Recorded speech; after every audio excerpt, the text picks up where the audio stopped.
There are days when we felt like the numbers weren't doing so good, but just having the team like Launch Boom come on and see like, no, I think that's also like they'd be like, oh, we usually see this in other projects, so this is expected and this is normal, and you don't have to be too stressed out about it. So they'll start working out the numbers logically to be like, okay, so this is your ROAS on this day, and this is your cost per reservation on this art day, and then you do the calculations, and then it turn out, and then the numbers turn out to be to look good, and then just having them come in when you're just like so stressed out about numbers, and like oh, is this number gonna work out, and like if we launch, are we gonna get the numbers that we want? And then so having just that experienced team be there, and it really helps you move forward as well, because without them I'll probably be stuck in my own bubble, just wondering if this is going to work or this is not going to work. So that was really helpful.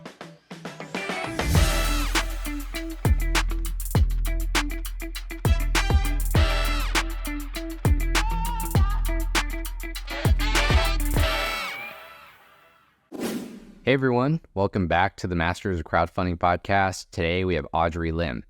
Audrey is the creator of Kublet, a tiny, powerful data tracker that's raised over $150,000 on Kickstarter. It didn't all start out that way. Audrey actually had another campaign 1 year prior, and I'm sure we'll dive much more into that on today's podcast.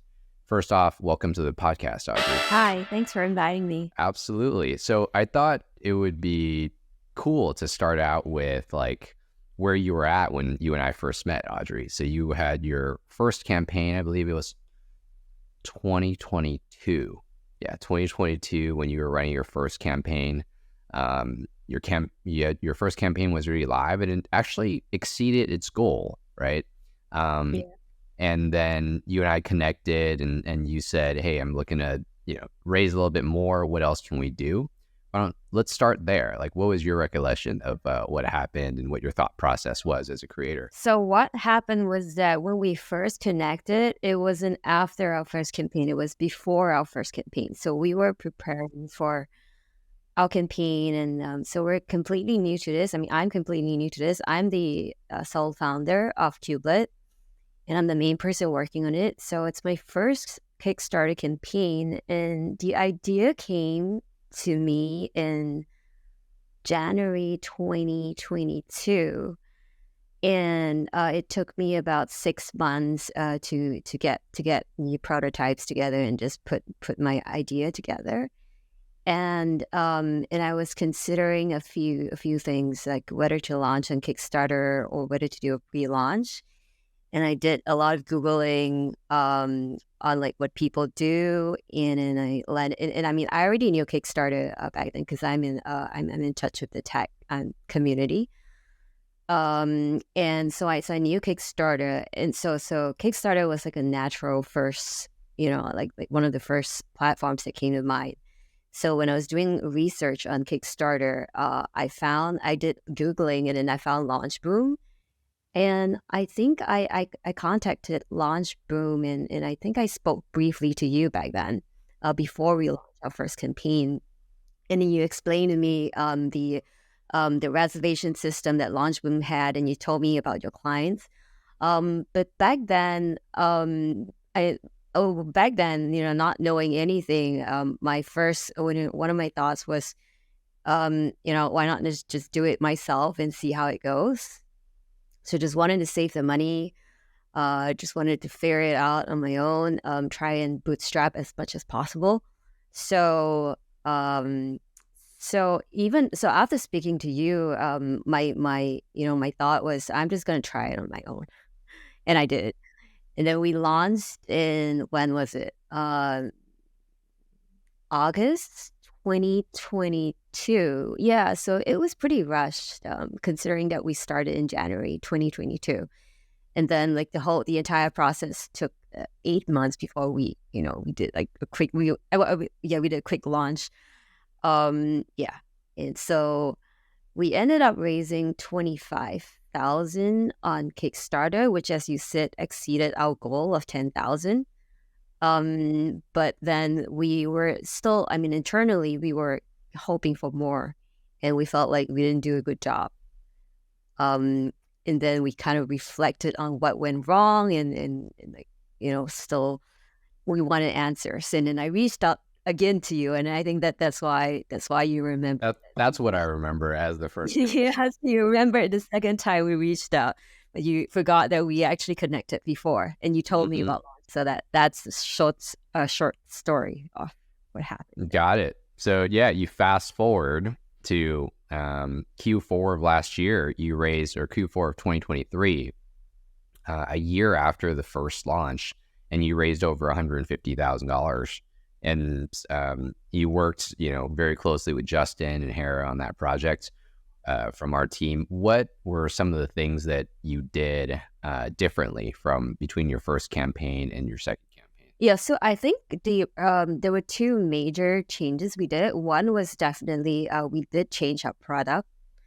So originally we designed our product to target people who trade at home, so like just the casual retail trader who work from home, or even at the office, and just wanted to monitor stock prices or crypto prices casually on their desk without having to open your phone. Because that was my problem when I was working from home, and I found myself checking my phone too often and opening too many browser tabs, and it was such a distraction. I was just looking at it all day, and I just wanted to know the price. So that idea came to me when I was working in New York in 2022.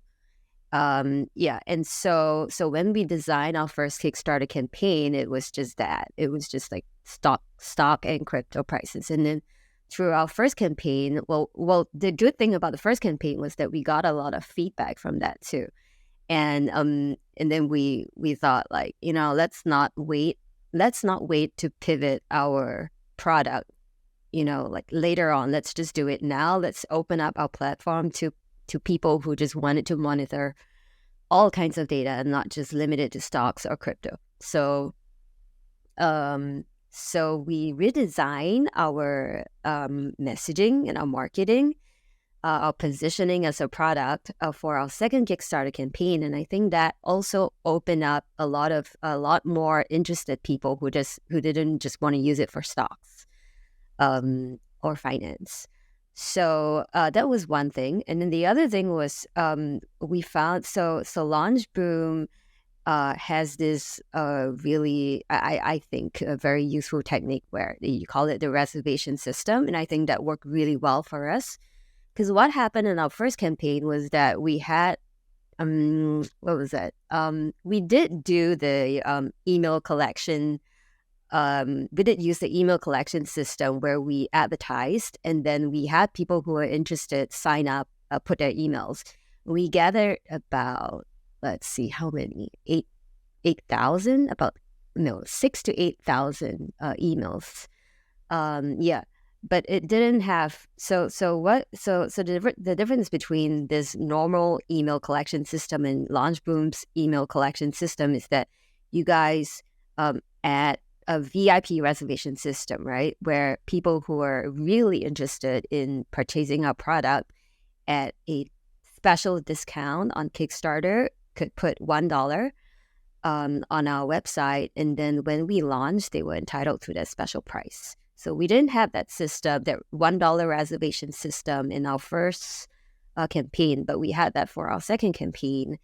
And we found that the conversion rates were really good on our first day. So, yes, so we had like about 1,000 VIPs when we launched, and collected about 6,000 normal emails without their reservation.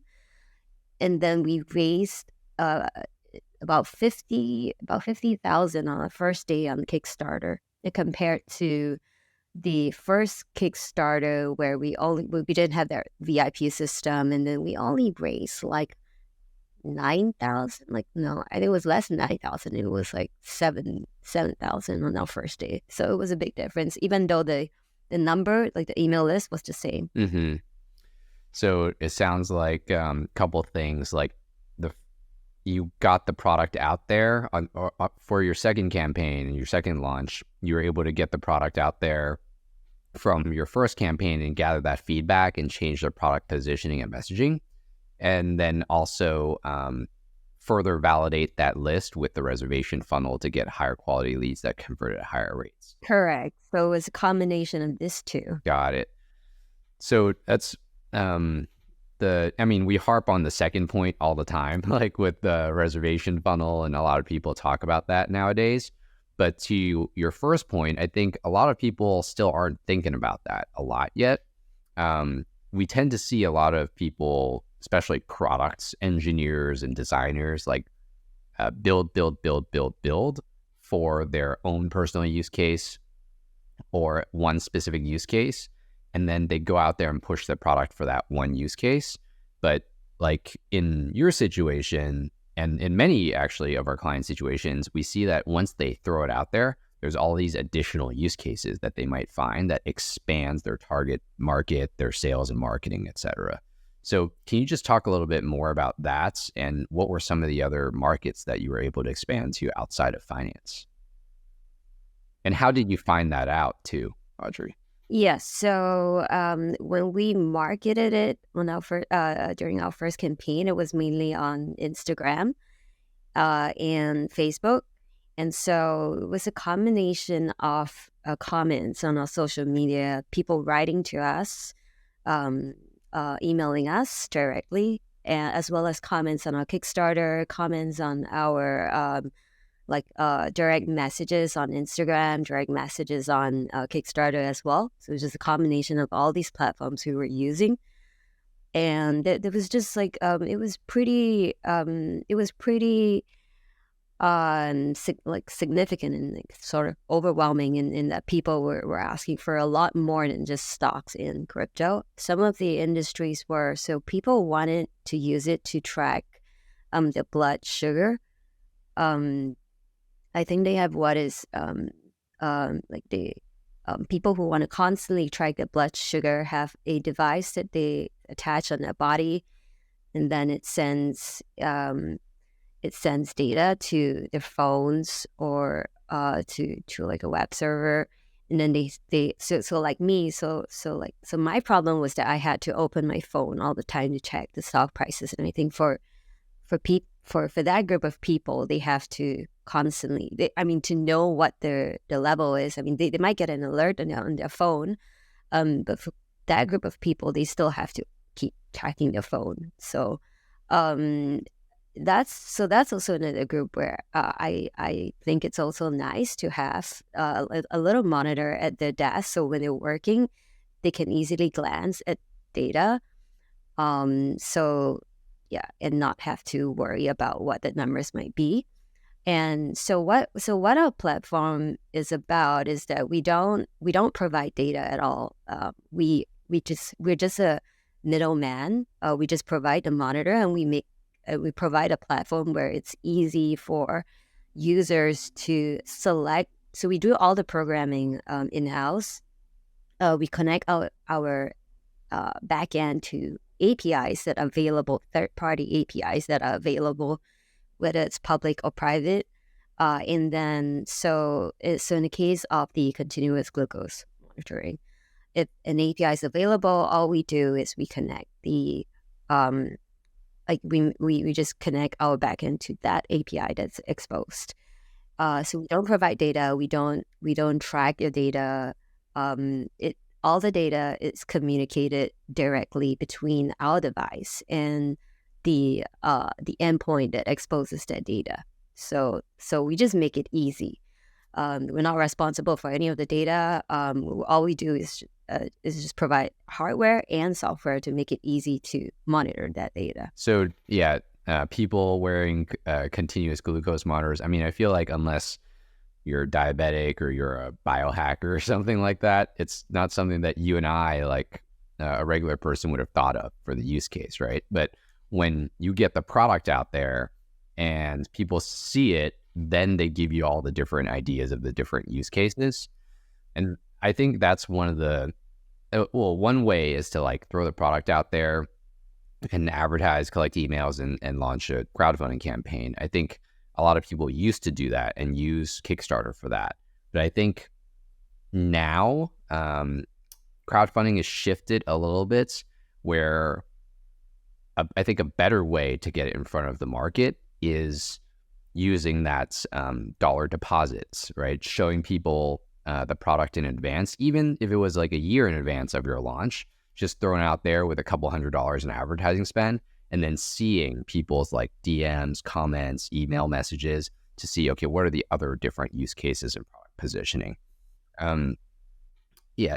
Talk a little bit more about like some of the mistakes that you see other people make. I would say that's one of the big mistakes that I see people make. What are some mistakes that you see, like let's say friends or fellow creators make? When they launch on Kickstarter? Yeah, or launching a product or manufacturing it as a whole. Yeah. I haven't really looked into like mistakes that because most of the Kickstarter projects that I take note of as successful Kickstarter, I'm like, oh, that guy raised $1 million. How did he do it? And I'll go figure out the product and I'll read the comments, and then I'll look at who did their marketing, and occasionally Launchboom pops up too, and then I'll go investigate. And then when I look at occasionally I come across projects that maybe you didn't hit the target, and then I'll just go in and analyze their product. So I mean, in general, if you're asking me about what why some of them might not hit their their target, I think a lot of it is probably product positioning. Usually maybe there isn't a product market fit. Like for me, for my product, when I didn't hit we raised more than what we asked for at 25,000 for our first campaign, but I felt like our product positioning was too narrow. So I think maybe, one of the mistakes that creators make is if I were to learn from our lesson, it would be, focusing on too narrow a market, at the start, where, because our product is already pretty niche, and to make it even more niche just limits the number of users that might be interested. So maybe, I guess, like target market and like how considering how big your market might be, as well as the cost. I mean, if you have a higher price point, then it's probably not that bad if you have a lower number of users, like potential users. But for us, we didn't have a price point on Kickstarter was $69 to $99, and then it went up to $119. So it's not that high compared to most Kickstarter projects.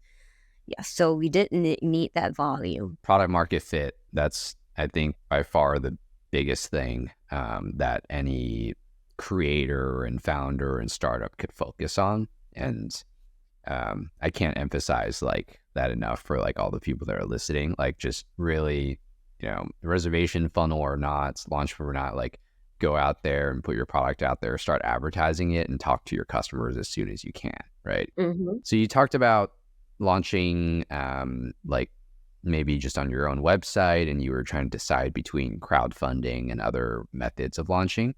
How did you ultimately decide with a Kickstarter campaign? Oh, that's a good question. I feel like us being really new to this whole, like whether it's pre-orders or whether it's Kickstarter, being so new, we felt like Kickstarter seemed to be safer because I think we came to the conclusion that Kickstarter was good for us because we hadn't built a brand yet. So for us to launch immediately through our website on pre-orders, not having that trust and that branding with our with the market, it felt like it wasn't going to work for us doing pre-orders.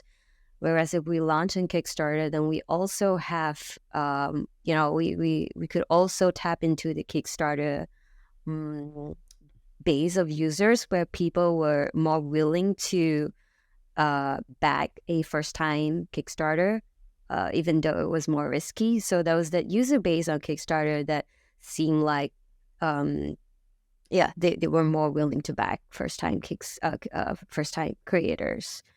I do recognize that a lot of them have also been, burned by Kickstarter scams. But I feel like there is still a sizable user base on Kickstarter that worked well for first time creators. Absolutely. I mean, I think a lot of the projects that don't end up delivering, it's honestly just mostly from like lack of education on their own parts, right? And lack of experience. People typically don't go to crowdfunding to launch a campaign to, with the intention of, running away or anything like that. They typically go with the intention of wanting to create the product, only to find out after the campaign is completed that it's definitely not enough resources for them to complete the project, or obstacles happen along the way that take more time or money that is necessary that they could provide to the project to fulfill. So, which is a bummer, but that's, I don't know if Justin or Hera told you about our new program with Kion, the launch boom sourcing. For everyone that's listening, I actually did a podcast with Kion talking about sort of some of the major mistakes that we see people make, even when they go on to raise millions and millions of dollars on Kickstarter, but struggle to deliver. So when you were speaking with, or when you were working with Justin and Hera from on the team, what were some of the things that you felt were most valuable to you? Oh, there are a few things. So both Hera and Justin helped a lot in our marketing and messaging. So when we were designing our Kickstarter page, it was kind of like I think the first draft was like really boring. It was like just a lot of text, and it was just like we were saying things that we thought were important, but wasn't. And then having people who had experience and that the skills in marketing and give a like a fresh perspective and fresh review on our Kickstarter campaign page, that helped a lot.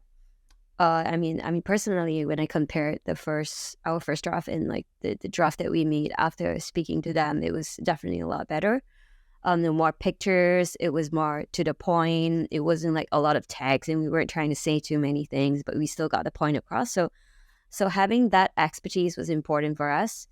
And then, so that was the marketing, the design. And then there was also working with Justin. So later on, I started working more with Justin, where we did the A/B testing with the different ad copies that we had. And Justin was able to tell, to advise us and say like, okay, this ad isn't working. I think we should turn it off. And then he would look at our numbers. Like I would check in with him every week, and he would look at our numbers when we were running ads before we launched our Kickstarter campaign. He'd be like, okay, so this group of ads might not be doing so well, but it could be due to this other reason. So let's let it run a little longer. Maybe it'll work, maybe it wouldn't. But so he would come in and tell us what he thought was. What we thought we should do with the ads, and that was really helpful because being, even just running ads for the first time, you don't want to, be spending your money on ads unnecessarily. But then having them come on board and saying like, okay, let's turn it off because it's not necessary, or let's leave it on because it's worth leaving it on. That was really, that was first a confidence booster, and also. I think their expertise really helped, like we saw the numbers grow from there. So that was that. And also, I think it was just also nice to have someone there. You feel like you have somebody who's sort of like cheering you on as you're launching. So it's kind of like, there are days when we felt like the numbers weren't doing so good, but just having a team like Launch Boom come on and say like, Now I think that's also like they'd be like, oh, we usually see this in other projects, so this is expected and this is normal, and you don't have to be too stressed out about it. So they'll start working out the numbers logically. They'll be like, okay, so this is your ROAS on this day, and this is your cost per reservation on this art day, and then do the calculations, and then it turn out, and then the numbers turn out to be to look good, and then just having them come in when you're just like so stressed out about numbers, and like oh, okay, is this number gonna work out, and like if we launch, are we gonna get the numbers that we want? And then so having just that experienced team be there, and it really helps you move forward as well, because without them I'll probably be stuck in my own bubble, just wondering if this is going to work or this is not going to work. So that was really helpful for us. Yeah, thanks for sharing that, Audrey. Yeah, it's hard to know that data yourself, right? Unless or what the benchmark should be or what is good metrics, unless you've run like dozens of reservation funnels before. I mean, even for people that have a lot of advertising experience, direct to consumer or Amazon, whatever it is, these metrics specific to reservations or cost per reservations, conversion rates on these landing pages, or conversion from lead to reservation, they're like very specific metrics to the reservation funnel and for crowdfunding. So yeah, thanks for mentioning that. That's true. Let's zoom out a little bit here, Audrey. So we've talked a lot about your crowdfunding campaign, your crowdfunding experience between like your first launch and your second launch. Like, what brought you, Audrey, to launch a crowdfunding campaign? Like, I mean, you're still working a full-time job right now, right? A lot of people might think, oh my gosh, like you raised $150,000. You're probably working on this full-time, but that's, for most creators, that's typically not the case, right? So why, what's motivating you to launch this product, and what brought you here? Right. So I am a full-time software engineer, and I've been doing that for a couple of years. So I've worked in Silicon Valley, and I've worked in New York, and I'm currently based in Japan. And software engineering is just something that I really like to do. And then I kind of stumbled on hardware when I took a trip to Shenzhen. I think that was like 5 years ago. So so like I spent some time there. I spent like a month there at least, and I made a lot of contacts. I met a lot of fellow hardware tinkerers, and it just got like introduced and pretty involved in this scene, and I was I was there just touring the factories, touring the ecosystem, seeing how products were made, just looking at what people were doing, and I think that kind of sparked like a love for making hardware back then. So after I took this, so it was like a 1 month sabbatical that I took, and then after that and then later on I went back to my full-time job as a software engineer, and I didn't really think much about it. And it was only when so I was in New York back then, and then it was only when the Corona struck and we were all forced to work from home. And I think it was also during that period where people were also getting into like trading, like the retail traders were, so the scene was kind of booming. If you remember, yeah, you probably do.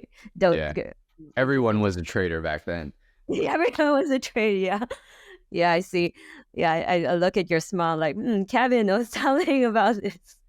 Yeah. So it was it was interesting times, and I was working from home and I was trading, and then everything just kind of clicked. Like I just wanted a product, and then I remembered my experience in my hardware experience in Shenzhen.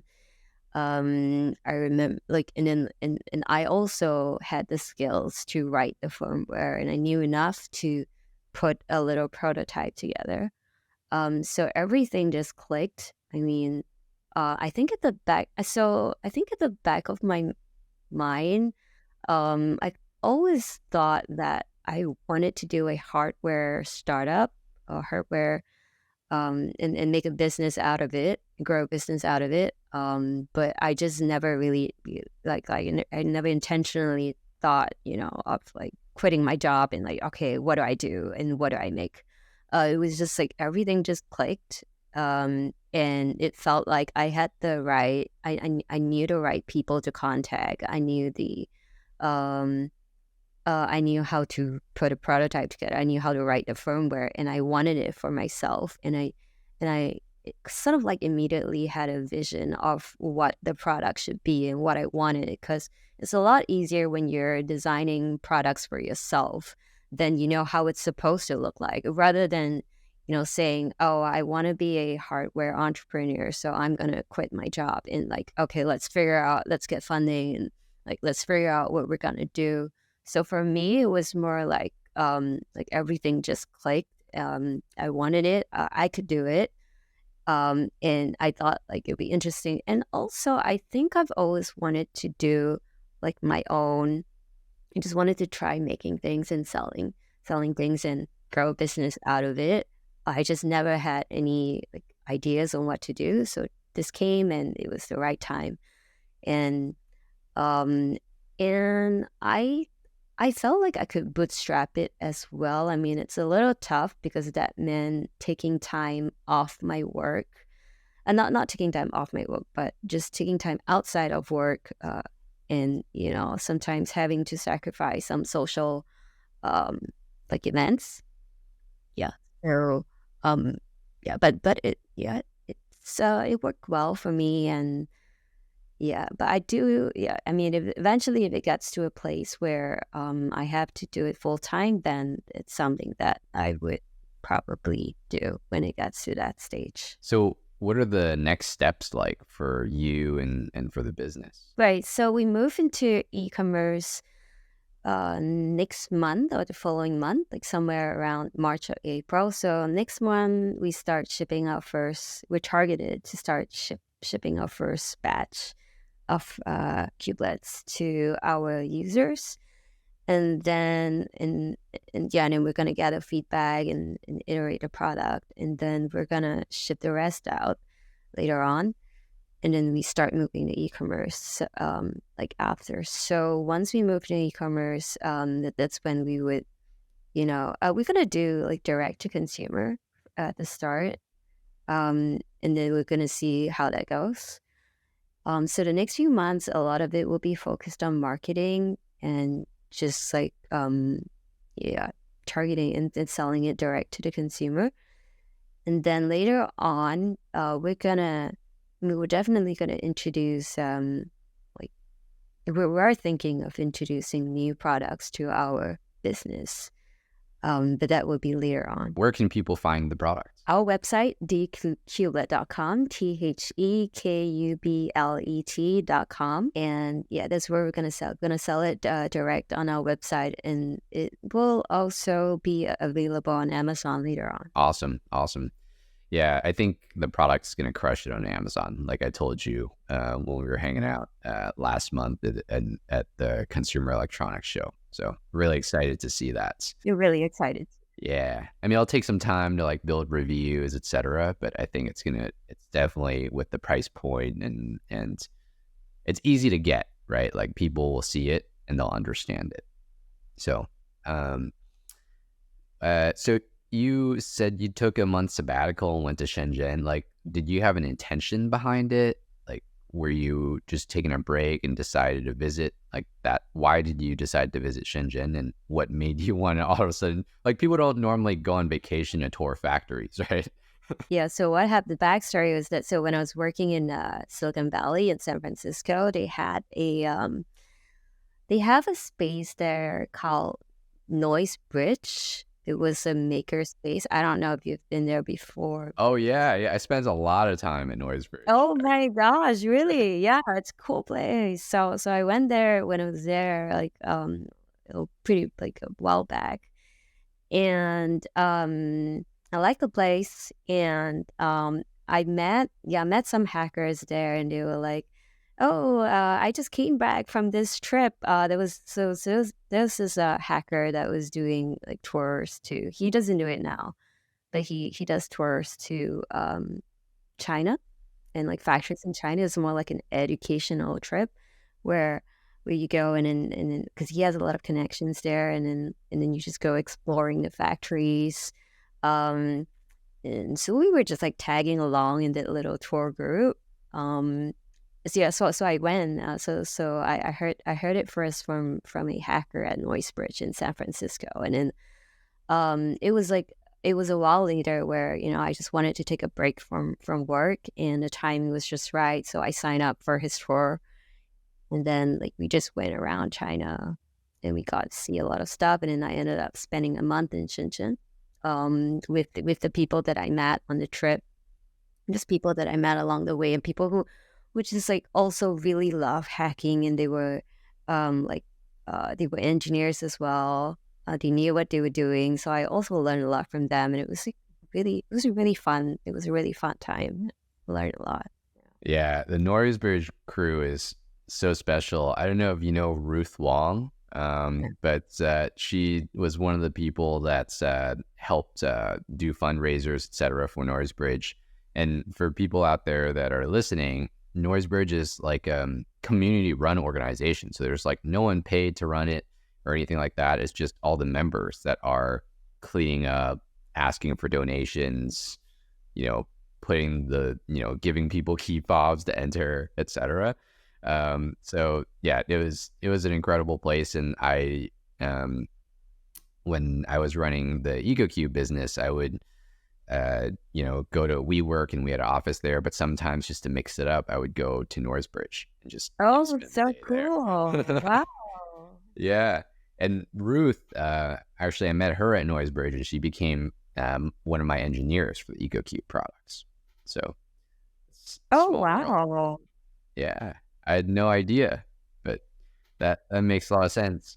So what was your experience in Shenzhen like? What do you see? What is it like? Like, Oh, it was what were the things that amazing. blew your mind? Yeah. Yeah, all right. So Shenzhen was like the highlight of our trip. But before that, we went to places like Beijing, Shanghai. I can't remember the other cities, but um, so Beijing and Shanghai, we went to the factories. We visited a lot of factories there.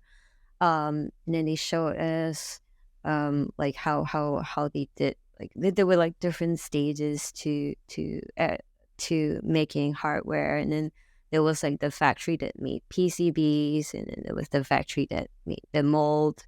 So we went to all these different factories, and we also went to hacker spaces there. And like people working on ideas, people building stuff.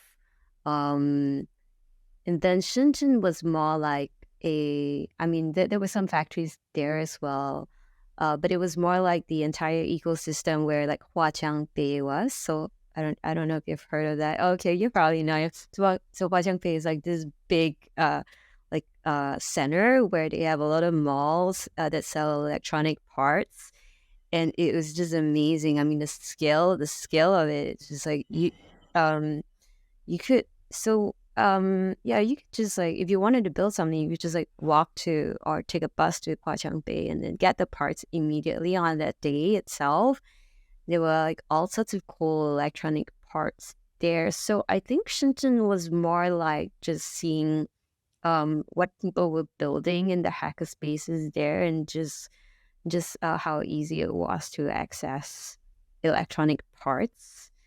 And just the people that we met there, they were like they were so cool. There were people who moved there and then like did and then there were like YouTubers that like, yeah, did all sorts of hacking with electronics, and yeah, just meeting these people, it was, and talking to them, we've learned a lot. It's a very cool community. So like, I mean, as a software engineer going into the hardware space, it was I feel like the community of makers, people that actually build and make things compared to people that write software, it's actually a pretty different vibe. Like honestly, yeah, just very different community of people. I really love hanging out with the makers there, because like I mean, at Silicon Valley in New York, I didn't really get to meet a lot of hardware engineers, but at Shenzhen, it was like the center where people flock from abroad. So it was not just Chinese who lived there. It was people who just like intentionally travel all the way to Shenzhen, just so that they can be within this community, access all these parts, and build stuff. And yeah, that was my experience. It was a really cool experience. Yeah, I mean, I don't know if you remember, but like there's this building just with like LED parts, and there's another building just with like watch Yeah, parts. yeah, exactly. I remember. So Yeah, like, you yeah, go in and literally replicate a Rolex, with all the parts, that's yeah, or sold. And then at every single stall, I mean, for people that are trying to visualize this, every single stall is like a distributor or a factory store themselves. And exactly. their factories make like tens of that or hundreds of thousands of these parts Yeah, exactly. every single month. So it's just like mind boggling. Like you literally, if you had an idea for Kublet or whatever it is, that you can go down there, gather all the parts. Actually, there's a incubator called Hacks. I don't know if you know about Oh, that. I know. Yeah. Yeah.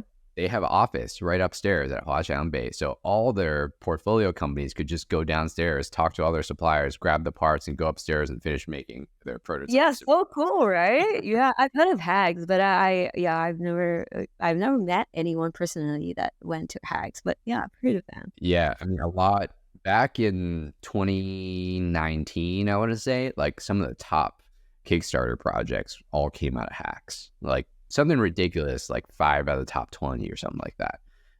All came from Hacks, and Kickstarter actually had a Kickstarter gel up, and then one other person had like a panel at the Hacks, and I happened to be in China doing manufacturing of the EcoCubes then, and yeah, I was there. So it's really, really cool. Every time I was in Shenzhen, and I would be there at least once or twice a year, I would make sure to go out of my way to go to Huaqiangbei and see how it's changed and stuff. I know, right? Yeah, like getting the parts on the day you want to make it stuff is like pretty amazing.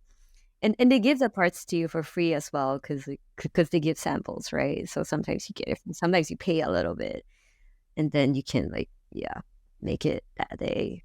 Go to a hacker space and meet like-minded people, and then they would tell you, they would be like, oh, like you can do it this way. So yeah, that's pretty cool. So I like when I first visited and the factories and stuff, and started making my product, the EcoCube back then, the most mind-blowing thing was like how hard it was to create one product, right? Like you mentioned, there's the people that printed the PCB boards, and then there's people that specialize in the injection molds that are cut and carving steel and then shooting liquid plastic in and seeing where the pins are, where it's going to demold and all that stuff.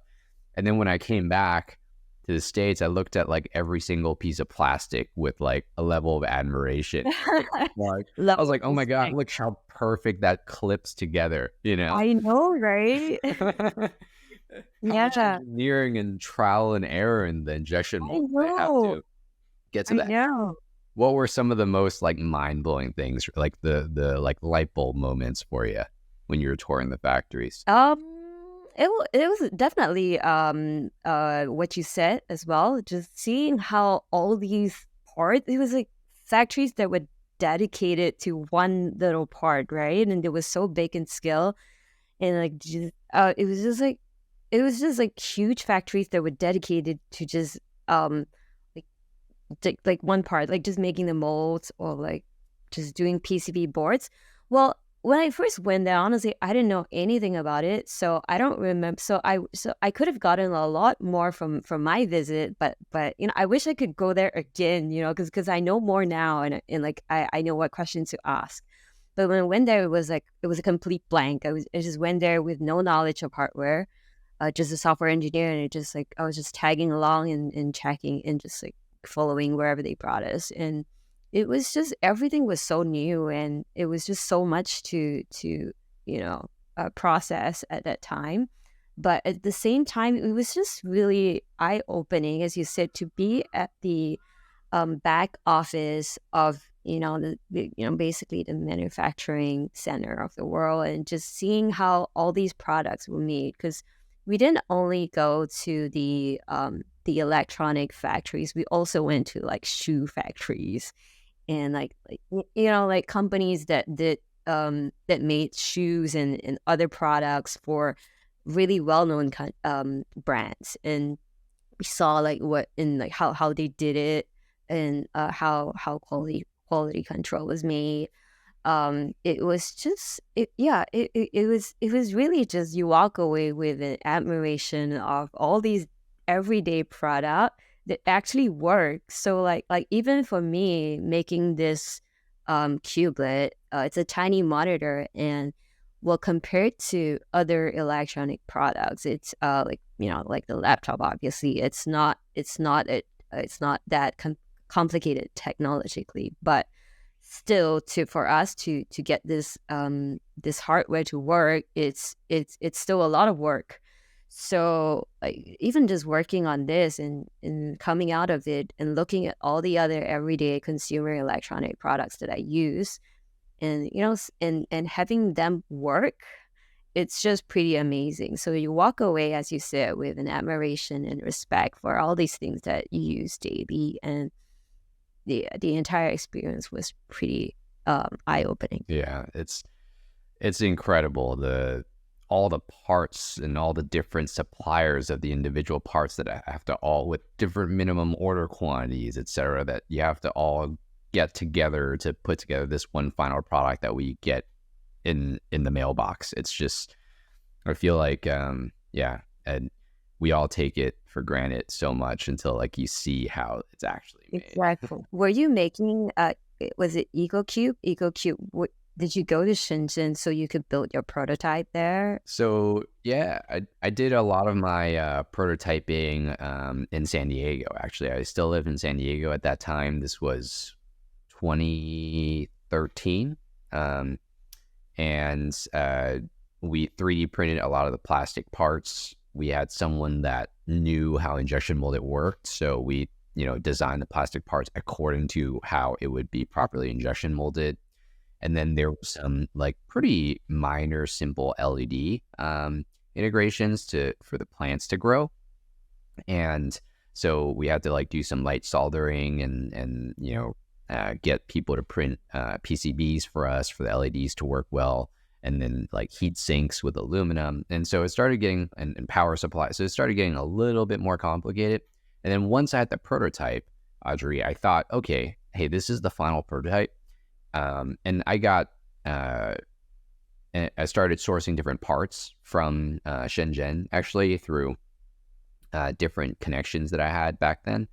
And I was like, okay, like the parts look okay, like the PCBs, they were able to print this. The plastic, I know it's injection moldable because, we had this engineer making it. And I have the prototype now that's fully functional. It should be good, right? And I chose the factories based on the samples I made. I went to China to get it to be manufactured, actually. And I thought, okay, I have a sample. We should just be able to replicate this 1,000 times, right? Like, easy. And then it was not that easy, right? It's like everything, we basically, we had to do the design for manufacturing, which I didn't understand at the time. I was like, don't you just replicate this? But no, we actually had to like re-engineer the entire thing to see, okay, where do the wires run? The thickness of the plastic, right?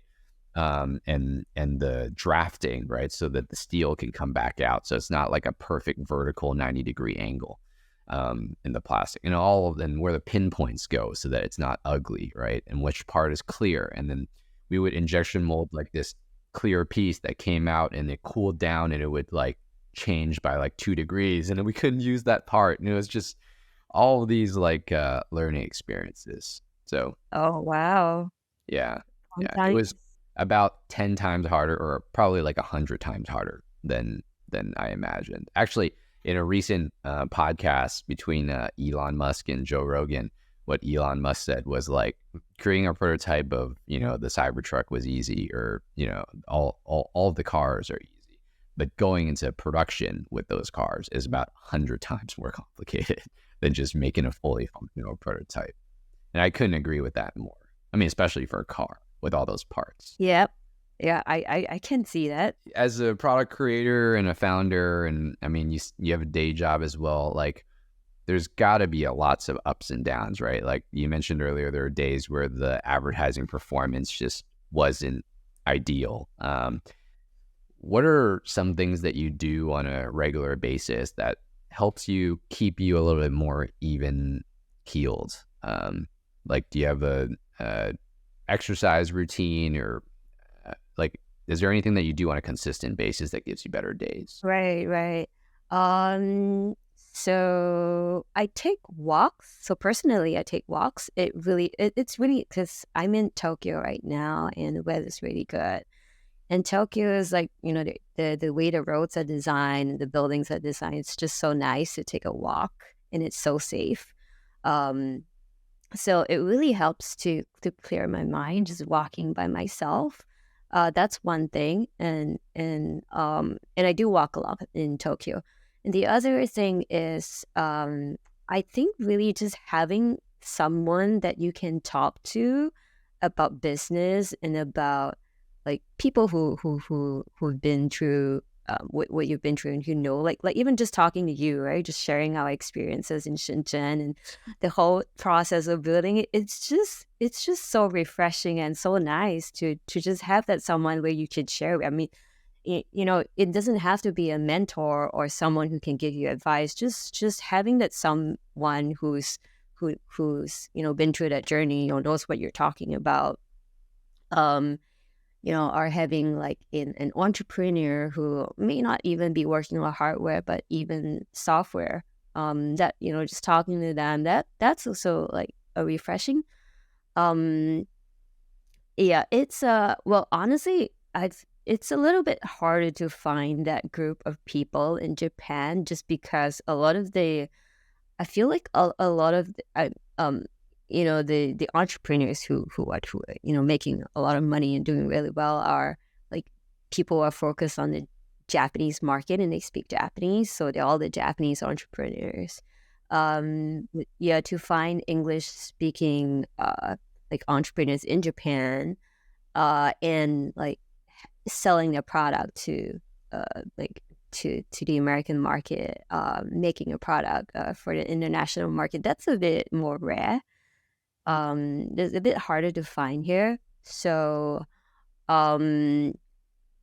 yeah, that's like one downside of being Japan. But my case is a bit different because I have a day job and I moved to Japan, and then I also have like a Kickstarter product that I am trying to grow.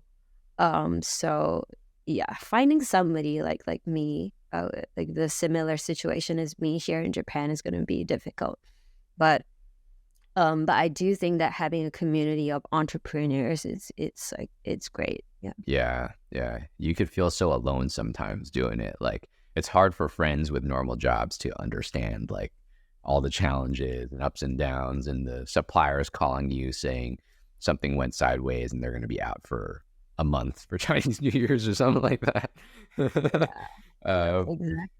Yeah, it's easy for you to create like these crazy stories in your head, even though everyone's, working toward the same thing.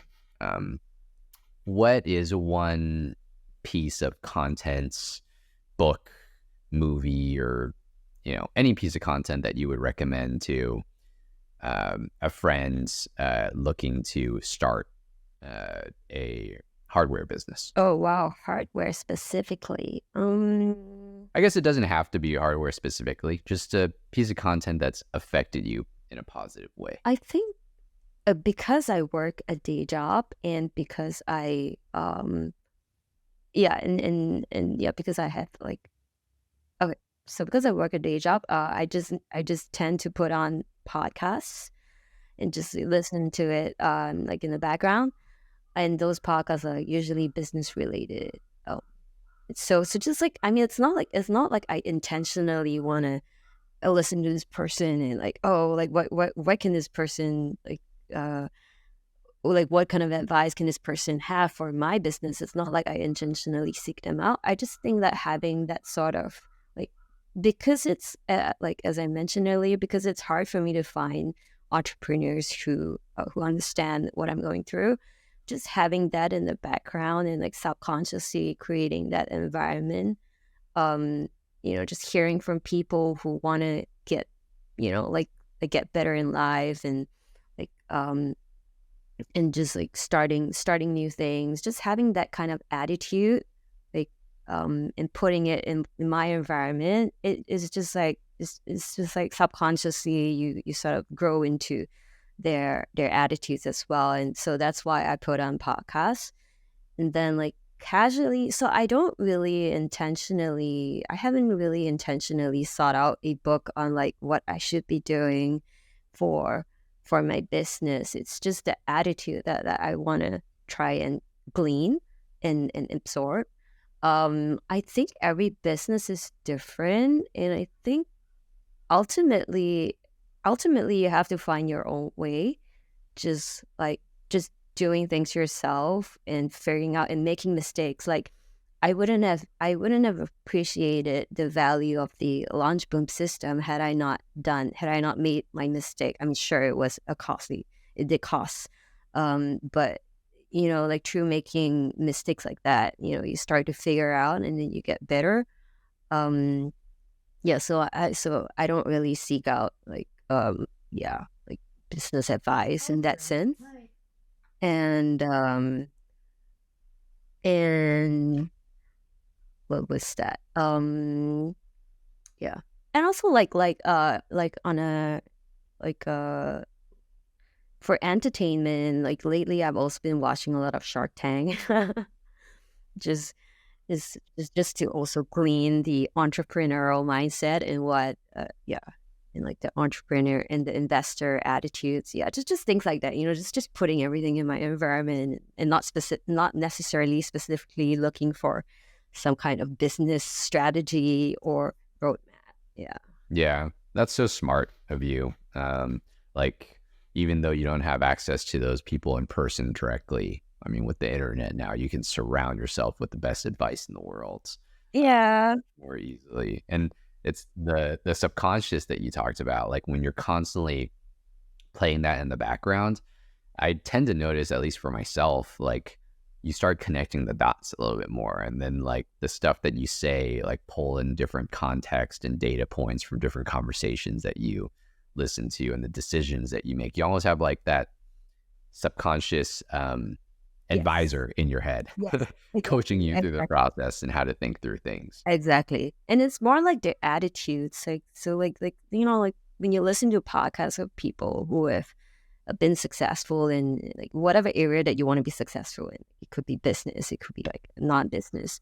But if you're looking for that, influence in like business success, then it's just like the way they talk, the way they look at things, the way they approach things, and the way they handle like problems. It just comes out of the things that they see, and then it sort of like rubs off on you. And yeah, I think that's the value of listening to all these podcasts. So who are those people that you listen to, and what are the podcasts? Oh, well, last night I was listening to an interview by like Jeff Bezos. So lately it's all the famous people, like even Steve Jobs. Just like listening to how like Steve Jobs he had like this internal meeting with his next stuff. It was quite, I mean, it's probably like the fifth or sixth time I'm watching it, but I was just putting it out there. So just listening to him approach the problems that he had with Next, and just him sorting out things with his staff, like his team. And then Jeff Bezos was talking about like Blue Origin yesterday, so it wasn't really business. Was it And on then which podcast was it on? the interview? Oh, I can't remember the name, but it was like there was a recent one. Did you happen to watch that too? Is that I why you're think so. asking? Yeah, I watched the one on Lex Friedman. Yeah, that one. Yeah. Yeah, well, he did talk a bit about Amazon, and he started talking about Blue Origin and like why he was doing that. So he did say something about like he said something about, oh, if he wanted to make money, he would have started like a potato chips company or something like that. And then the interviewer was like, "Oh, like don't say that because like people are gonna steal your idea now." So he was saying something like the motivations of why he wanted to create Blue, like why he left Amazon to work on Blue Origin, and it was something um like he just wanted to do something significant in this world, which is what it was just sort of like Steve Jobs' attitude as well. So it's not just about making money for him, but it was him wanting to have an impact on the world. And he said that like as a CEO, if he wanted to lead a company, he cannot like he has to go all in on it, and that's why he left Amazon. So I mean, it's just like listening to things like that, that is like it sort of like rubs off on you. Um, so that was good. And then there are other smaller podcasts that I listen to, like people who, and I can't remember the interview. I think it was Noah Kagan or something. Like there's this guy and you that goes around, that goes around and interviews rich people, and he's like, "How did you make your millions?" And then he sits down and he interviews them, and these people are usually a lot older, so they've got a lot of experience and they've got families. So they not only talk about business, but they talk about relationships as well.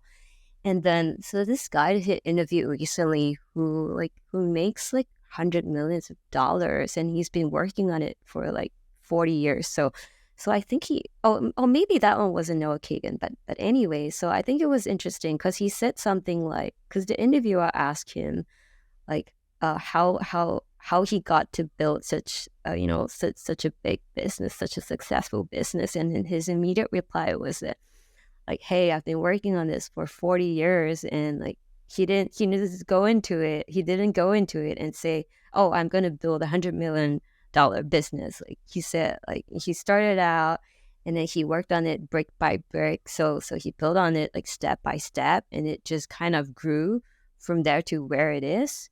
So the takeaway was that like, he's worked along. It was a marathon for him. It wasn't like he just wanted to get rich quick. Um, yeah, and just the way he talked about his employees and how he valued them, and it was just like really nice listening to how like these attitudes that these rich, successful millionaires have. Yeah. I think he recently launched a new book, and I listened to his Noah Kagan's interview on the Tim Ferriss show as well. Okay. So time is flying. We're at over an hour now, Audrey. It's kind of wild. Really enjoying this conversation so far, but I think I should probably let you get back to your day. Before we wrap up here, is there any ask that you have of the listeners? Any ask? Well, check out thekublet.com. If you like it, do share with your friends. We are a young company. We do have a lot in store. We do want to make the consumer lifestyle easy and modern. And we do have a lot of interesting things that we want to bring in terms of hardware to you. So do follow us on Instagram to keep up on updates. And definitely, if you want to launch a product, do check out Launch Boom. Because honestly, I do want to say that if it weren't for Launch Boom, I wouldn't have had the confidence and also just having that team to support me as I did my first launch on Kickstarter. So and they're a great bunch of people. I met them at CES too, and they were really fun to hang out with as well. So great team. So do check out Launch Boom if you have a chance if you want to launch your product too. So, yeah. Well, thanks for saying that, Audrey. We appreciate that, and it was a lot of fun working with you as well. And you're sort of like the dream client, right? Like everything that's we say, you go and execute immediately, and you come back with results for us to analyze and iterate. And yeah, it works. So appreciate you being an incredible client, and we can't wait to see what else you're going to be doing. Thank you. Okay. Thank you.